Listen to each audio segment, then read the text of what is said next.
Nick dwi, Cymdeithas Deillion Gogledd Cymru.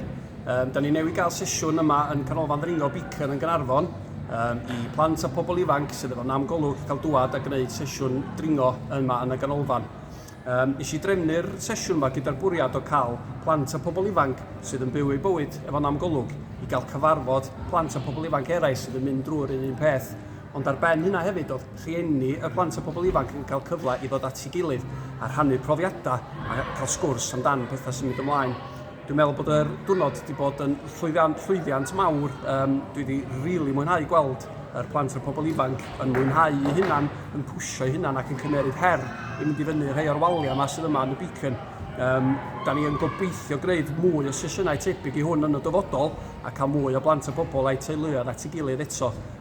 Diolch fawr iawn i pawb ddoth yma a cymeryd rhan ac hefyd i'r aelodau o staff ac y tîmau eraill ddoth yma hefyd i gefnogi ni. A wedi bod yn ddiwrnod ffantastig a da ni'n hapus iawn. Diolch yn fawr.